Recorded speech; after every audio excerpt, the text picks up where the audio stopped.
This is Arpita Mitra from Art Mania Worldwide. AMW is an online platform for learning painting open to all age groups. AMW अपने regular talk show art की बातें लेकर अपने नए episode के साथ फिर से हाजिर है आपके सामने एक नए गेस्ट के साथ। आज हम जिस गेस्ट से मिलने वाले हैं वो एक आर्टिस्ट, मेंटर, एक एनिमेटर और एक वर्ल्ड रिकॉर्ड होल्डर है। आइए मिलते हैं ऐसी बड़ी हस्ती के साथ, जानते हैं उनके जर्नी के बारे में, करते हैं उनसे बहुत सारी बातें। और उनका नाम है मिस्टर जय सालियन।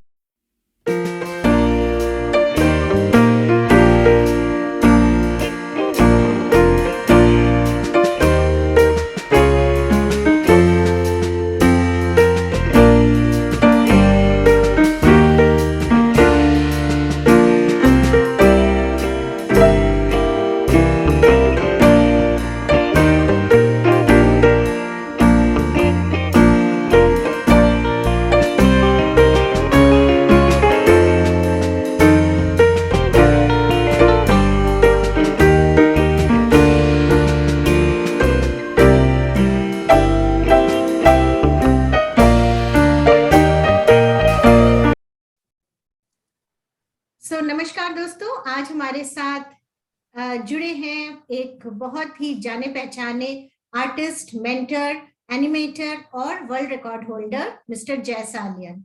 जय सालियन जी, नमस्ते।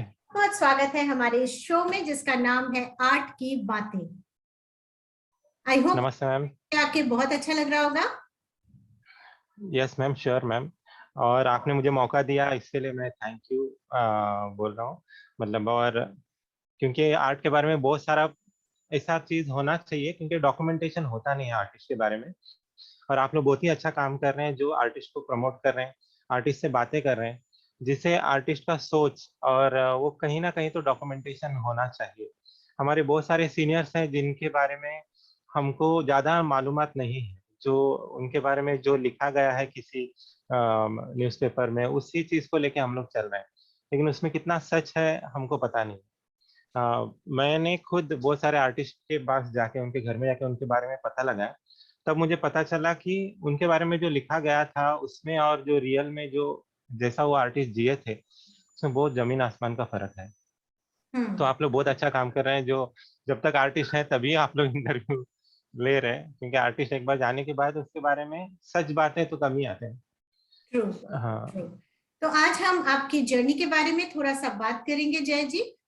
और यस क्वेश्चन आपसे ये है कि आप अपनी चाइल्डहुड के बारे में बताएं। आप बहुत सारे स्केचेस करते हैं, आपका जो मेन फोटे है वो स्केचिंग है, और यस आप फेस स्केच भी करते हैं, आप पेंसिल भी करते हैं, आप कलर्स भी करते हैं, लेकिन आपका मेन जो फोटे रहता है वो स्केचिंग है। तो कब यस आप ये चीज रियलाइज किया बचपन से ही कि आपको स्केचिंग पे ही जाना है? मैं एक्चुअली बचपन से ही स्केचिंग वगैरह करता था। मतलब मैं छोटा था तभी मुझे बहुत सारे प्राइजेस मिले थे। मैं 8th स्टैंडर्ड में था तभी एक ड्राइंग कंपटीशन हुआ था मुंबई में, स्टेट लेवल का कंपटीशन हुआ था, उसमें मुझे फर्स्ट प्राइज मिला था। और प्राइज देने वाले थे के हेब्बार सर। ओके। के हेब्बार, उनका history of Indian history of Art में उनका नाम है के हेब्बार। उनके बारे में मतलब अभी जहांगीर आर्ट गैलरी हम लोग जो बोलते हैं यहाँ पे है मुंबई में, तो वो भी स्टार्ट करने के पीछे के हेब्बार ही थे। और के हेब्बार लाइन और आर्ट के लिए जाने जाते हैं। के हेब्बार का अगर थोड़ा बहुत ये है, मतलब डॉक्यूमेंटेशन है, उसमें आप देखोगे कि के हेब्बार कम लाइन में पूरा स्टोरी टेलिंग करते थे। उन्होंने एक लिटरेचर जो है शिवराम कारंत कन्नड़ में, तो उनका मैक्सिमम बुक का कवर पेज और अंदर के इलस्ट्रेशन, स्टोरी इलस्ट्रेशंस के बार सर ने ही किया है। तो बहुत बड़े आर्टिस्ट हैं। और तो उन्होंने मुझे प्राइज दिया था, इस बारे में मुझे उस समय पता नहीं था, लेकिन उसको वो फोटो सब छपा था न्यूज़पेपर में, स्कूल में उसको बड़ा फोटो करके लगाया हमारा। तब मुझे पता चला कि कुछ तो बड़ा काम मैंने किया होगा, इसके लिए ऐसा कुछ हो रहा है। तो वो आपकी तो शुरुआत हुई और एक मोटिवेशन मिली कि ये यस मैम, में मुझे एप्रिसिएशन मिला है तो मैं इसको और आगे करूं। Yes ma'am. लेकिन वेरी फिर भी नाइस। मुझे 10th हमारे एक सर थे, मोटे सर करके। तो मोटे सर ने उन्होंने हमको बहुत ये किया, मतलब एनकरेज किया, और हर एक कंपटीशन में लेके जाते थे हम लोगों को। तो उन्होंने स्टेट लेवल कंपटीशन में हमको लेके गए थे। वो बाल भवन करके यहाँ पे है, बहुत पुराना है। तो बाल भवन में हम लोगों को लेके गए थे, और हम लोग ने वहाँ पे पार्टिसिपेट किया था, और कुछ मेरे ख्याल से वो स्टेडियम में हुआ था कंपटीशन। और उसमें हम लोग को प्राइजेस वगैरह मिला था। तो मोटे सर ने भी बहुत बड़ा काम किया एक्चुअली। जो भी हम लोग स्केचिंग में ने, तो ड्राइंग का ऐसा हालत है कि ड्राइंग टीचर को इम्पोर्टेंस स्कूल में दिया नहीं जाता, और ड्राइंग टीचर भी ड्राइंग छोड़ के दूसरा ही काम करते रहते। लेकिन मोटे सर जो थे वो उन्होंने अपना काम बहुत ही सिंसियरली किया था। इसके वजह से हम लोगों को पता चला कि आर्ट में भी हम लोग कुछ कर सकते हैं। कर सकते हैं। और मेरे ख्याल से आर्ट मतलब एक लैंग्वेज है। जैसे बाकी जैसे लैंग्वेज सीखते हैं हम लोग, जैसे आर्ट का भी एक लैंग्वेज है, और ये आर्ट का लैंग्वेज है, ये पूरे दुनिया में चलता है। बिल्कुल मतलब आपको बिल्कुल। एक पर्टिकुलर लैंग्वेज एक ही जगह पे चलता है, लेकिन आर्ट ये लैंग्वेज है, पूरी दुनिया में चलता है। अगर आपका स्केचिंग अच्छा है, आप स्केच करके भी दिखा सकते हो। पूरा फिल्म इंडस्ट्री जो है वो पूरा स्टोरी बोर्डिंग पे चलता है। ऐड बनता है तो पूरा स्टोरी बोर्डिंग पे बनता है। मतलब विजुअल आर्ट है पूरा, कि विजुअल लैंग्वेज, विजुअल आर्ट, आप उसमें मास्टरी, ये लैंग्वेज को आप स्टडी करते हो, तो उसमें पहला स्टेप है स्केचिंग। तो स्केचिंग में मैं अभी भी स्केच करता हूँ, क्योंकि मुझे थोड़ा दिन के बाद मुझे डर लगने लगता है कि अरे ये इतना अच्छा लाइन मैं कर पाऊंगा नहीं कर पाऊंगा। तो स्केचिंग कंटिन्यूअस रहना ही चाहिए। हाँ। हमारे एक सर थे, वो बोलते थे, हम लोग इसमें थे, हनुमान का काम करते थे। तो वैभव सर करके हम लोग हनुमान, ये जो पहला एनिमेटेड फिल्म इंडिया का, वो रिलीज बाद में हुआ। तो उसमें हम लोग कॉलेज के बाद जाते थे। हनुमान। हनुमान, यस। हम्म। तो यहाँ पे सिप्स अंधेरी में, पवई में एक कंपनी है, वहाँ पे वो काम होता था। तो हम लोग वहाँ पे सिर्फ हम लोगों को बोलते थे, आपको ऊपर जाने नहीं मिलेगा, आप लोगों को सिर्फ स्केचिंग ही करना पड़ेगा। तो उन्होंने एक बात बताया था हमको कि स्केचिंग जो है वो सांस है। अ, सांस मतलब अगर अपने एक ब्रीदिंग है, मतलब ब्रीदिंग है।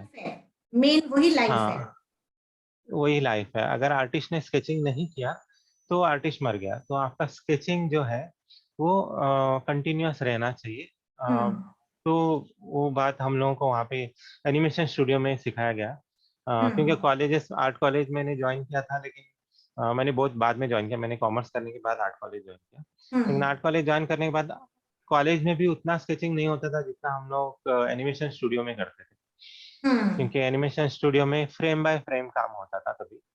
तो फ्रेम बाय फ्रेम अगर आप काम करते हो तो हर एक फ्रेम में आपका ड्राइंग प्रॉपर ही होना चाहिए, नहीं तो आउटपुट आपका जो है वो गलत ही दिखेगा। तो ड्राइंग प्रॉपर होना एनिमेशन में बहुत ही जरूरी था उस समय, क्योंकि पूरा सेल एनिमेशन चलता था, फ्रेम बाय फ्रेम एनिमेशन चलता था। अभी हम लोग सेल एनिमेशन से फ्लैश में आए हैं, फ्लैश के बाद अभी 3D में आए हैं। तो अभी बहुत आसान हो चुका है एनिमेशन अभी उस हिसाब आसान से। हो चुका है। पहले जो आपको पूरे हाथ से चीजें को, एक एक चीज को या एक एक मोशन को आपको ड्रॉ करके फिर उसको चलाना पड़ता था।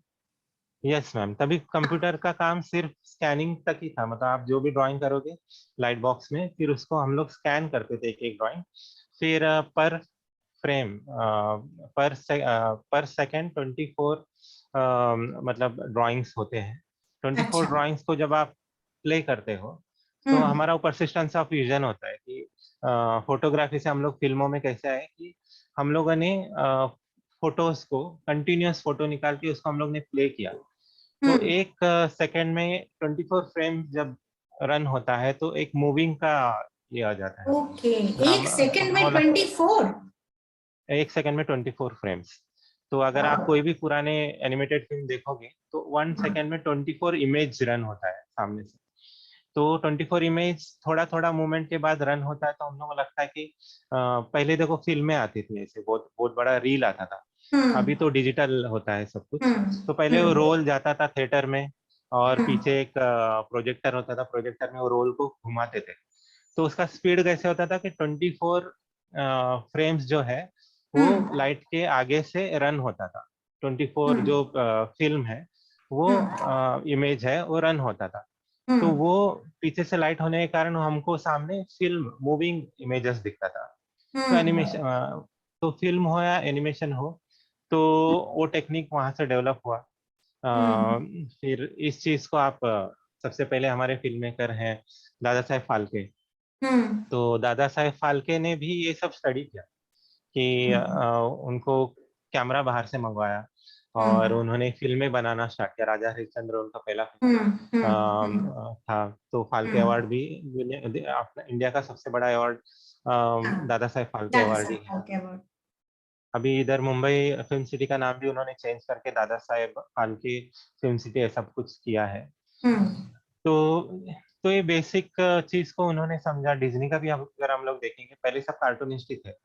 तो कार्टूनिस्ट जो थे वो फ्रेम बाय फ्रेम ड्रॉ कर करके उन्होंने अपना पूरा कार्टून फिल्में बनाए हैं। तो डिज्नी का भी मिकी माउस होगा, तो वो लोग खेलते थे उस चीज से और वो कि पर हमें फ्रेम आज में। भी बहुत पसंद है। जो भी यस मैम। मूवीज होते हैं वो हम आज भी, अगर टॉम एंड जेरी हो या इस तरीके, यस मैम। हम अभी भी देखते हैं, हनुमान भी देखते हैं। तो ये सारे जो है मोगली, तो हाँ हाँ, ये जो सारे मोगली भी डिज्नी का ही मूवीज, फिल्म था। हाँ, तो ये सारे हम बचपन से देखते ही आए हैं और बड़े मजे आते हैं, हमें आज भी बहुत मजे आते हैं। लेकिन इसके पीछे जो मेहनत है या इसके पीछे जो एक एक ड्राइंग है, वो बहुत मेहनत से चीजें बन रही हैं। तो वो यस मैम, क्योंकि अगर वो आप पूरा ड्राइंग होने के बाद हम लोग प्ले करते हैं ना उसको, तभी गलतियां हम्म दिखता है उसमें कि हम्म थोड़ा भी हेड टर्न होते वक्त, मतलब हनुमान फिल्म में अभी भी आपको गलती दिखेगा। हनुमान फिल्म में हम्म वो रावण जो है वो हम्म विजय सामंत सर ने बनाया था। तो हम्म तो रावण हंस हंस के आगे आता है पीछे जाता है, तो पूरा इसका कैरेक्टर ऑफ हो जाता है। ओके। मतलब अगर आप एनिमेशन एनिमेशन फिल्म अगर आप बना रहे हो तो कैरेक्टर ऑफ नहीं होना चाहिए। अगर हम्म रावण हंस हंस के सामने आ रहा है तो रावण ही रहना चाहिए, पीछे जा रहा है रावण ही रहना चाहिए। वो चलेगा तो भी हम्म रावण रहना चाहिए। वो अगर डायलॉग्स डिलीवरी करेगा तो भी रावण रहना चाहिए। ऐसा ट्रू नहीं कि बीच में वो राम लगने लगे। तो ट्रू। वो चीज को मेंटेन करना, क्योंकि अगर हमारे सीनियर्स होते हैं वो तुरंत वहां पे ही आपका रिजेक्ट कर देंगे, फिर आपको पूरा रात भर बैठ के वो सब करना पड़ेगा, करेक्ट करना पड़ेगा। अप्रूव होगा। Yes ma'am. नहीं तो वो हम्म आगे जाएगा ही नहीं सीन, वो किसी और से करा लेंगे लेकिन वो सीन आगे नहीं जाएगा। That is so true. अच्छा, जय जी, आप वर्ल्ड रिकॉर्ड होल्डर हैं, आपने बहुत सारे स्केचेस बनाए हैं। तो ये जो आपने जो ये मैक्सिमम रैपिड कैरेक्टर स्केचेस का आपको जो अवार्ड मिला है, और यस मैम। रिकॉर्ड है ये, तो कितने स्केचेस आपको कितने टाइम के अंदर बनाने थे, जिसका ये वर्ल्ड रिकॉर्ड? एक्चुअली मैं स्केचेस उसमें जितना उन्होंने दिया है, मतलब मैंने तो बहुत सारे स्केचेस बनाए हैं। हम्म उसमें समथिंग 2000 के आसपास कुछ स्केच है उसमें शायद, क्योंकि हम्म दो लोगों ने कुछ तो अप्रोच किया था। तो हम्म वो जो स्केच था वो उनके लिए वो टाइम पीरियड में, और वो सब स्केचेस के स्कैन किए हुए इमेजेस हैं मेरे पास। तो हम्म उसको उन्होंने कैलकुलेट किया। नहीं तो हम्म। डेली हम लोग 50 स्केच है, नहीं तो डेली मिनिमम 10 स्केच तो हम लोग करते ही थे। और पहले तो बहुत अच्छा, ज्यादा करते थे जब स्टूडियो में होते थे। नहीं तो तो ये ये अभी कोई अभी। ऑनलाइन कोई कंपटीशन होता है वर्ल्ड रिकॉर्ड के लिए, या किस तरीके से होता है ये?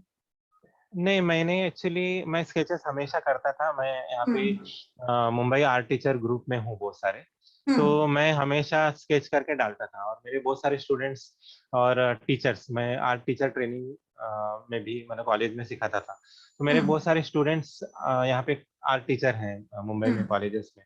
हम्म तो उन लोग हमेशा बोलते हैं कि आप स्केच करो और डालते जाओ ग्रुप में, तो हम्म ग्रुप में सिर्फ आर्ट के बारे में ही बातें चलेंगी। हम्म नहीं तो फिर ग्रुप में कुछ किसी ने मतलब ग्रुप में सब्जेक्ट छोड़ के सब लोग पॉलिटिक्स या इधर उधर की बातें आ जाता है। हम्म तो हम्म आर्ट से रिलेटेड ही हम लोग कुछ करेंगे। तो हम्म आप जो भी स्केच करते हो, तो हम्म पहले मैं सोशल मीडिया पहले था ही नहीं, तो हम लोग हम्म स्केच सिर्फ करते थे। तो हम्म ये आने के बाद ये सब हमारे फ्रेंड्स वगैरह बोलने लगे कि आप जितना भी मीडिया है उसमें सब डालते जाओ। तो हम लोगों को काम देख के सुबह सुबह अच्छा लगता है कि हम लोग को भी काम करने मन होता है। हम्म तो फिर मैंने धीरे धीरे इसमें डालना चालू कर दिया फेसबुक में। फेसबुक हम्म में तो आप 10 साल से मेरा देख सकते हो कि उसमें हम्म स्केचेस हैं।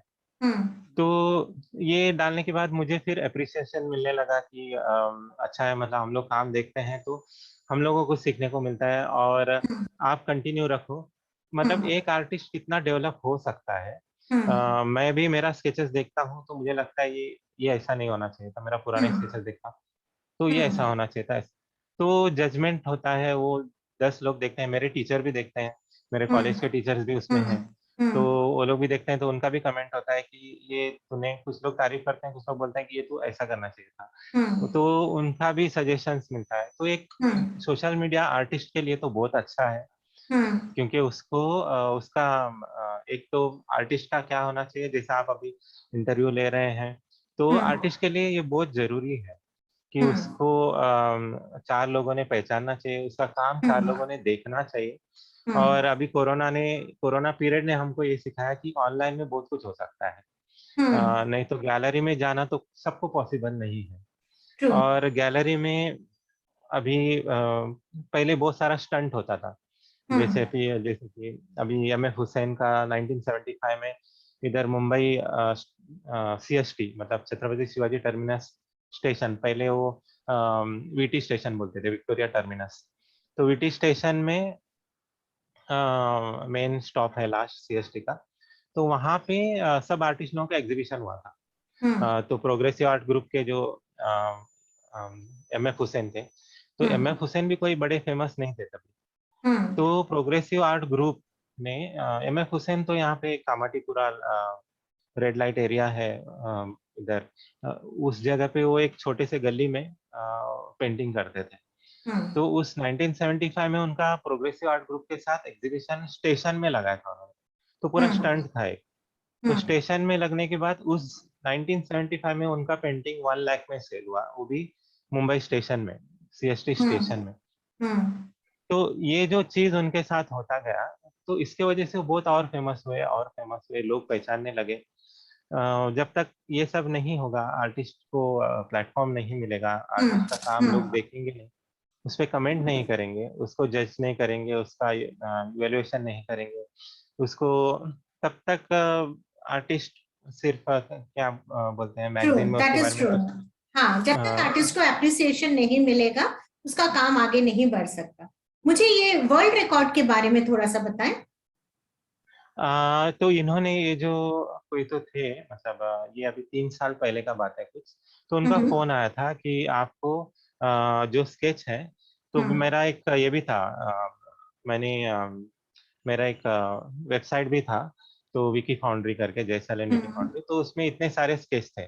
और हम्म। और अगर पहले गूगल में क्या था कि स्केचेस हम लोग डालते थे, तो हम्म। ज्यादा स्केचेस नहीं आते थे। और हम्म। मेरा चैनल में मैंने बहुत सारा स्केचेस डाल के रखा था, अराउंड 2000 के हम्म। स्केचेस मैंने डाल के रखा था। तो उन्होंने देखा और उन्होंने बोला कि इतना स्केचेस तो किसी का भी नहीं है एक साथ, मतलब हम्म। अगर किसी को स्केचेस चाहिए, देखना है हम्म। स्केचेस, तो हम्म। इतना स्केचेस किसी के पास भी, इतना स्केच हमको एक साथ देखने को नहीं मिलेगा स्कैन किया हुआ, हम्म। हम्म। क्योंकि इतना पेज का बुक भी आप बना नहीं सकते। तो हम्म। मेरे पास तो मोर अभी भी मेरे पास 5,000 तक स्केचेस हैं। तो उन्होंने हाँ। बोला कि ये स्केचेस को लेके मैं आपका ये रिकॉर्ड दिखाऊंगा तो हम्म। चलेगा। मैं बोला ठीक है, मुझे कुछ ये नहीं है। तो हम्म। उन्होंने फिर किसी और का भी ये किया था, तो और एक बंदे ने भी मुझे फोन किया था, वो हम्म। शायद दिल्ली से ही है। हम्म। तो उन्होंने फोन करके पूछा कि इतना आप करते हो क्या? मैंने बोला कि मेरा स्कैन किया हुआ इतना स्केचेस है, हम्म। मेरे स्केचेस और भी बहुत ज्यादा है, लेकिन मैंने स्कैन नहीं किया, या तो वो हम्म। मैं अपने लिए कर रहा हूँ स्केच, तो सब स्केच तो उसमें नहीं है। लेकिन हम्म। आपको इसमें नेट में अगर देखना है, मैक्सिमम स्केचेस किसी का देखना है, तो मेरा अवेलेबल है। हम्म। बाकी बहुत सारे अच्छे अच्छे आर्टिस्ट हैं, जैसे हम्म। कि आदित्यचारी हैं, जैसे हम्म। विल्पू है। हम्म। विल्पू जो है वो डिज्नी में अभी शायद नहीं है वो, मतलब लेकिन पहले वो डिज्नी के आर्टिस्ट लोगों को एनाटॉमी सिखाते थे। तो हम्म। उनके बहुत सारे स्केचेस आपको नेट में मिलते थे, मतलब हम्म। Anatomical sketches. तो हम्म। आदित्यचारी के स्केचेस भी मिलेंगे आपको, जो भी हम्म। जिनको हम लोग स्केचेस से सबसे इम्पोर्टेंट जो है हमारे एंड्रयू हम्म। लुमिस। हम्म। तो हम लोग आर्ट कॉलेजेस में जो बुक होता है वो एंड्रयू लुमिस का ही होता है। Hmm. Even JJ School of Art में भी पूरा उन्होंने एंड्रू लुमिस का बुक का ही सब जेरोक्स वगैरह बना के बहुत सारी बुक रखी हुई। हम्म तो एंड्रू लुमिस हमारे लिए एक परफेक्ट गाइड बोल सकते हैं हम लोग, कि हम्म उन्होंने एक पूरा मटेरियल बना के रखा है स्केचेस का। हम्म तो हम्म आपको स्केचेस, एनाटॉमिकल स्केचेस अगर आप डालते हो तो आपको एंड्रू लुमिस का मिलेगा। हम्म आदित्य चारी का इंडियन आर्टिस्ट में डालेंगे तो आदित्य चारी का मिल सकता है। हम्म और किसी को अगर कोई कुछ रिसर्च कर रहा है, कोई डॉक्यूमेंटेशन कर रहा है स्केचेस के ऊपर, हैचिंग के हम्म ऊपर कोई कर रहा है, तो हम्म उसको अगर बहुत सारे स्केचेस चाहिए हम्म स्टडी के लिए, तो मेरे हम्म पास मेरा उनको पूरा ये मिलेगा, लिंक मिलेगा, जिसमें आपको आपका 2000 के हैंडबुक ऊपर पूरा स्केचेस है, मिल। एक हैंडबुक है हाँ जिसमें हाँ, हैंडबुक जिसमें है। 1000 हाँ, स्केचेस हैं। यस। तो इस भी तरीके से बहुत आपका जो है वो सारे स्केचेस का एक वो करके मैक्सिमम करके आपको ये वर्ल्ड रिकॉर्ड का जो है वो हाँ, उन्होंने ये दिया था मुझे। उसको अप्रोच किया और तो आपको दिया यस मैम, कि इतने स्केचेस किसी ने नहीं बनाए हैं अभी तक, इतने स्केचेस अवेलेबल नहीं है, मतलब अवेलेबल बनाते तो नहीं है। सब है स्केचेस, हाँ, लेकिन अवेलेबल नहीं स्केचेस है। को स्कैन करके उसको प्रॉपरली डॉक्यूमेंटेशन करके नेट में डालने की वजह से क्या हुआ कि आपको एक ही साथ एक आर्टिस्ट का इतना स्केचेस मिल रहा इतने है। सारे मिल गए। इतने सारे मिल रहे तो हैं, और भी अगर मैं बिल्कुल। करूंगा तो 5000 के ऊपर जा सकता है, लेकिन उसमें ओके। पूरा मेहनत है। और राइट हम लोग राइट। ने कॉलेजेस में वगैरह बहुत सारे स्केच किए थे, लेकिन उसका कुछ भी रिकॉर्ड नहीं है, क्योंकि तभी ये था ही नहीं। मतलब अभी कैसा अभी है, 10 साल से ये चल रहा है कि आप जो भी करते हो वो दिखाओ, ऐसा हम्म सब्जेक्ट।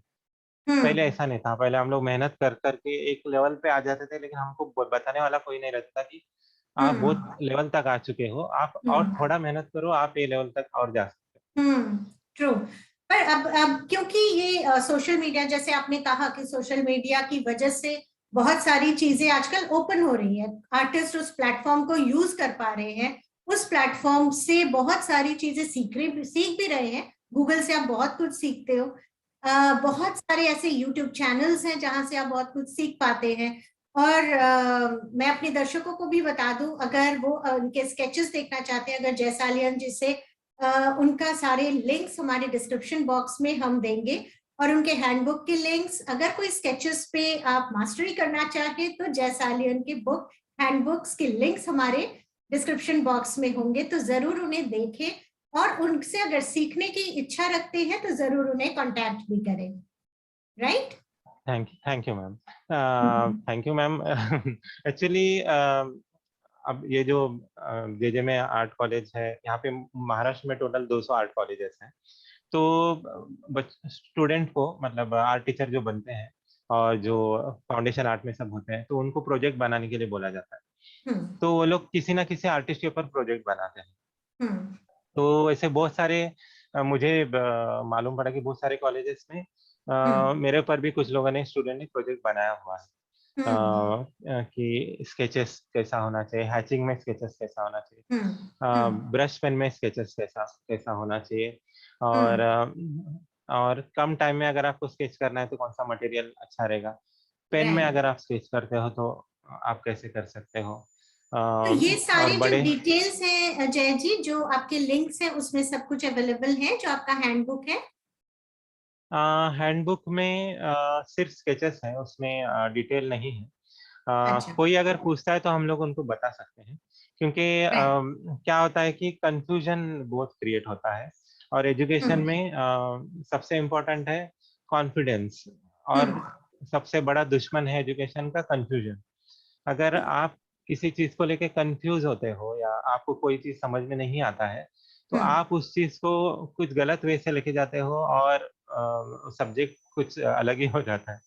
तो जब हम्म। तक किसी को एक चीज कॉन्फिडेंट सुनली मैं जैसे समझा नहीं जैसे पाता हूँ। बोलते हैं ना कि आधी एजुकेशन या आधी नॉलेज बहुत खतरनाक है, उसको पूरी यस मैम, करना चाहिए और सही तरीके से ले और सही जगह से ले, तो ही आपकी एजुकेशन पूरी होती है। पूरी होती है। क्योंकि वही बहुत चीज सारे, है। अभी मैं ग्रुप में डालता हूँ स्केच, तो मुझे फोन आता है कि अभी मैंने 2 बार जेजे स्कूल ऑफ आर्ट में डेमोन्स्ट्रेशन दिया, हम्म तो मुझे डेमो देने के लिए बुलाया गया था। वो एलिमेंट्री इंटरमीडिएट का यहाँ पे महाराष्ट्र में हम्म उस एग्जाम को बहुत इंपॉर्टेंस दिया जाता है।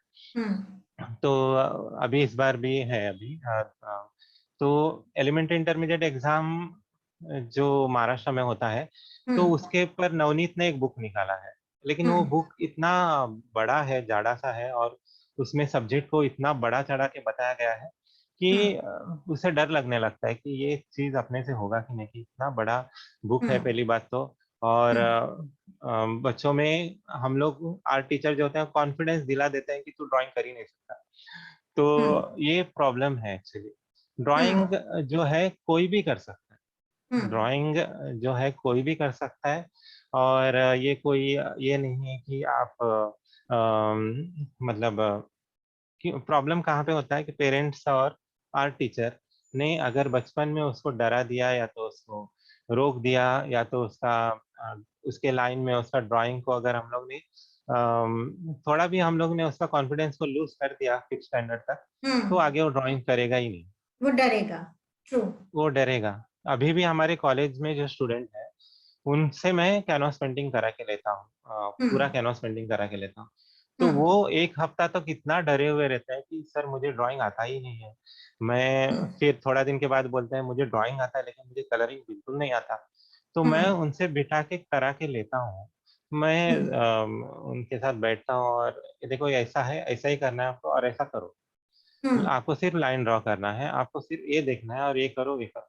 फिर मैं उनसे पूरा कैनवास पेंटिंग करा के लेता हूँ, वो भी रियलिस्टिक, कि टोन कैसे ना, एक एक अगर उनका कैनवास पेंटिंग हो जाता है, उनका कॉन्फिडेंस जो गया था बचपन में वो वो वापस आ जाता है। वापस आ जाता है। ट्रू। सो उसी तरीके से एक अच्छे टीचर का जो काम है उस सब्जेक्ट में इंटरेस्ट को डालना, उस सब्जेक्ट को इंटरेस्टिंग बनाना, और उसकी नॉलेज सही तरीके से दे कि बच्चा घबरा ना जाए और उसमें उस लेवल में उसको कॉन्फिडेंस आए, क्योंकि बच्चे में तो पोटेंशियल होता ही है, हर बच्चे में होता ही है, तरीके होता से ही है। पोटेंशियल तो है। सब टीचर का वही सबसे काम है कि उसको हाँ हाँ, पहचाने, उस पोटेंशियल को पहचाने और उसको निखारे। जो चीज आप यस मैम। टीचर्स कर रहे हैं, तो बहुत अच्छा काम कर रहे हैं जयसालियन जी। आप इसी तरीके से आगे बढ़ते जाएं, नाम करते जाएं और हमारे देश का भी नाम करते जाए, साथ बच्चों को ट्रेन करें। और आपकी हम आशा करेंगे कि आप अपने एक खुद की एक फिल्म बनाएं और जो एनिमेटेड हो, और हमें भी वो देखने को मिले। एक मैंने एक्चुअली फिल्म हमारे स्टूडेंट मेंटर के किया साथ था बने। शायद, एक यस, आपने एक मेंटर किया करीम था, बारबर करके। करीम बारबर हाँ, करके। तो अगर उसको बहुत हमारे सारे प्राइज दर्शक, मिले थे। हाँ, अगर हमारे हाँ, दर्शक इसको देखना चाहें, वो भी यूट्यूब में अवेलेबल है, लिंक है। करके आप सर्च और भी करें। हम लोग इसमें भी बहुत सारे फिल्मों में थे, लेकिन उसका नाम अभी मैंने इस वेब सीरीज का भी एक हम लोग ने काम किया, अच्छा। उसमें भी हमारा नाम है।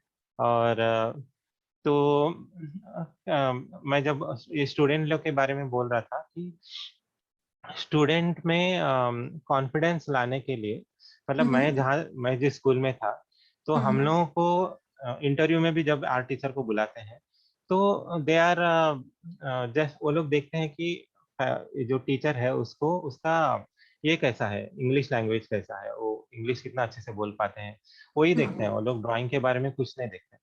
तो ये बहुत बड़ा प्रॉब्लम है, आर्ट टीचर का आर्ट देखना चाहिए। और वो उसको सिखाते हुए समझो, अगर उसका इंटरव्यू लेंगे बच्चों को कैसा सिखा रहा है, तो ज्यादा अच्छा रहेगा, क्योंकि हर एक बच्चे का लाइन अलग होता है।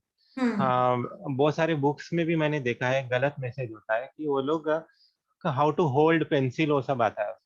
एक्चुअली पेंसिल होल्ड करने का कुछ रूल नहीं है, आप कैसे भी पेंसिल होल्ड करो, लेकिन आप कितने कंफर्ट के कितने साथ इसमें उसको होल्ड कर रहे हो। पेपर को, हाँ पेपर को, हाँ। आप पेपर के साथ आप कैसे डील करता है बच्चा, हाँ। पेपर के साथ कितना इमोशन से वो ब्रश को अप्लाई करता है, पेंसिल को अप्लाई करता है, और पेपर में उसका इफेक्ट एक कैसे। कनेक्शन जो एक बच्चा पेंसिल और पेपर के साथ जो एक कनेक्टिविटी लेता है, उसी से हाँ यस मैम, ठीक अच्छी वो कंफर्ट लेवल पे आएगी। हमारा जो मेन यस मैम। कि वो कंफर्ट लेवल, चाहे वो कैनवस पे काम करे या वो पेपर पे काम करे, उसका हाँ, लेवल हो।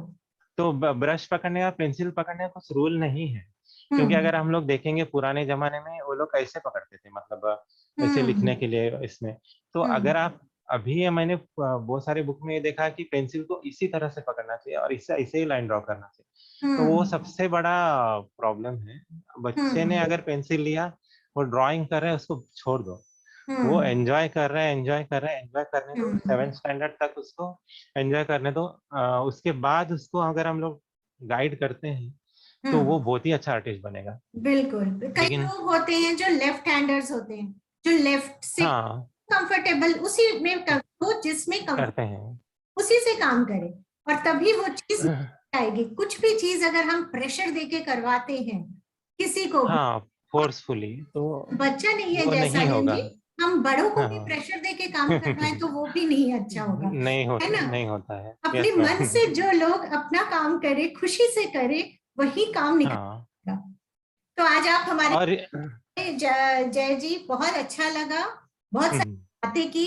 तो मुझे उम्मीद है कि आप और बहुत आगे जाएंगे, बहुत सारे और काम करेंगे, नए काम, और हमें काम और आपका काम देखने को मिलेगा। So sure ma'am, sure ma'am. आके आपको थैंक यू मैम। आपने मतलब मतलब मेरे ख्याल से मैं तीसरा इंटरव्यू दे रहा हूँ। पहला इंटरव्यू मेरा सर ने लिया था मुंबई यूनिवर्सिटी में, हमारे जो एचओडी है, जहाँ पे हम्म मैं पीएचडी कर रहा हूँ। तो उन्होंने मेरा इंटरव्यू लिया था, वो यूनिवर्सिटी के अंदर ही।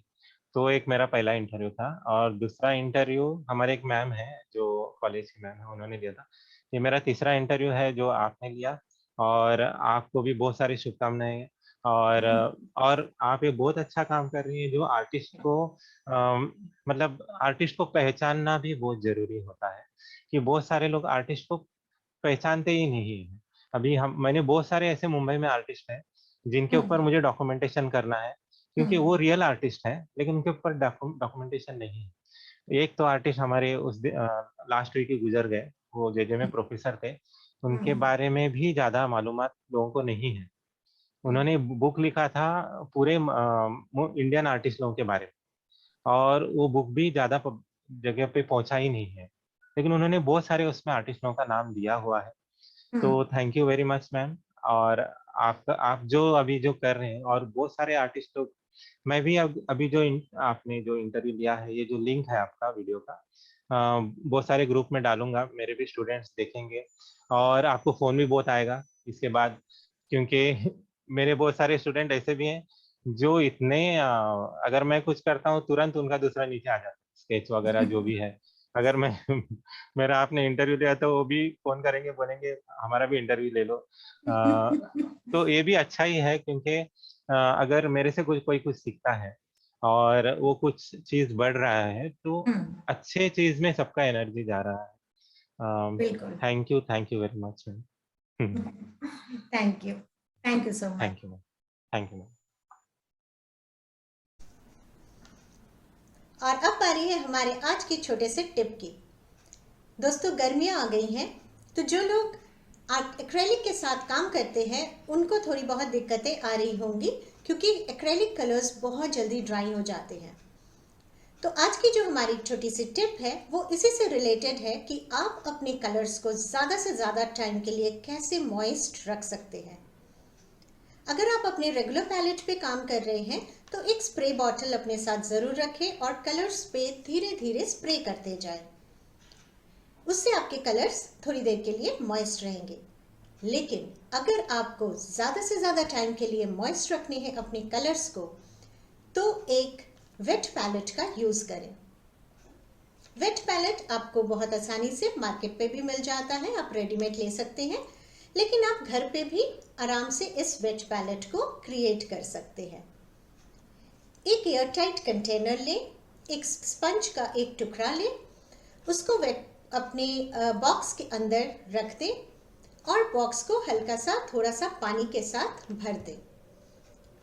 अपने स्पंज के ऊपर एक पार्चमेंट शीट या बटर पेपर का एक लेयर लगा दें और अपने कलर्स उसी के ऊपर लगाएं। जब तक आप अपना काम करें, और काम खत्म होने के बाद अपने कंटेनर को एयरटाइट कंटेनर के साथ, ढक्कन के साथ बंद करके रखें। तो आपके कलर्स काफ़ी दिन तक मॉइस्ट रहेंगे, खराब नहीं होंगे, ड्राई नहीं होंगे। तो ये रही हमारी आज की छोटी सी टिप। आशा है आपको हमारे कार्यक्रम पसंद आ रहे हैं, हमारे एपिसोड्स पसंद आ रहे हैं। बहुत ही जल्द हम मिलेंगे एक नई हस्ती के साथ, एक नए गेस्ट के साथ, और तब तक आप हमारे इस प्रोग्राम को लाइक करें, शेयर करें और सब्सक्राइब करें। और हम मिलेंगे आपसे लिए। नमस्कार।